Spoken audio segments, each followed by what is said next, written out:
Magandang araw pa sa inyong lahat. Ito po naman si Kutcher Nanay, ang inyong lingkod. Ipapakita ko lang sa inyo guys kung ano ito na kahoy. Ang pangalan ng kahoy nito ay maple trees.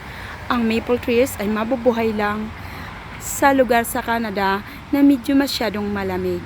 May ibang lugar na mabubuhay ang maple. Pero dito sa Quebec, ito ang aming pinakamagandang maple trees.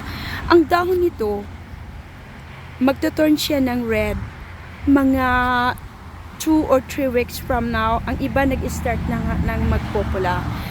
Ito ang tinatawag nilang maple dahil ito ang emblem namin sa Canadian flag. Samantalang ang maple trees ay mabuhay lang sa lugar na hindi masyadong mainit kagaya sa Quebec. At sa winter, ang kahoy na nito ay ginagamit na parang maple syrup. Kasi yung kahoy niya, magiging may water siyang lumalabas doon at gagamitin nilang ginagawa nilang maple syrup. Kaya yan ang pinakamaganda sa maple trees. Yun lang guys. Have a nice day at maraming salamat.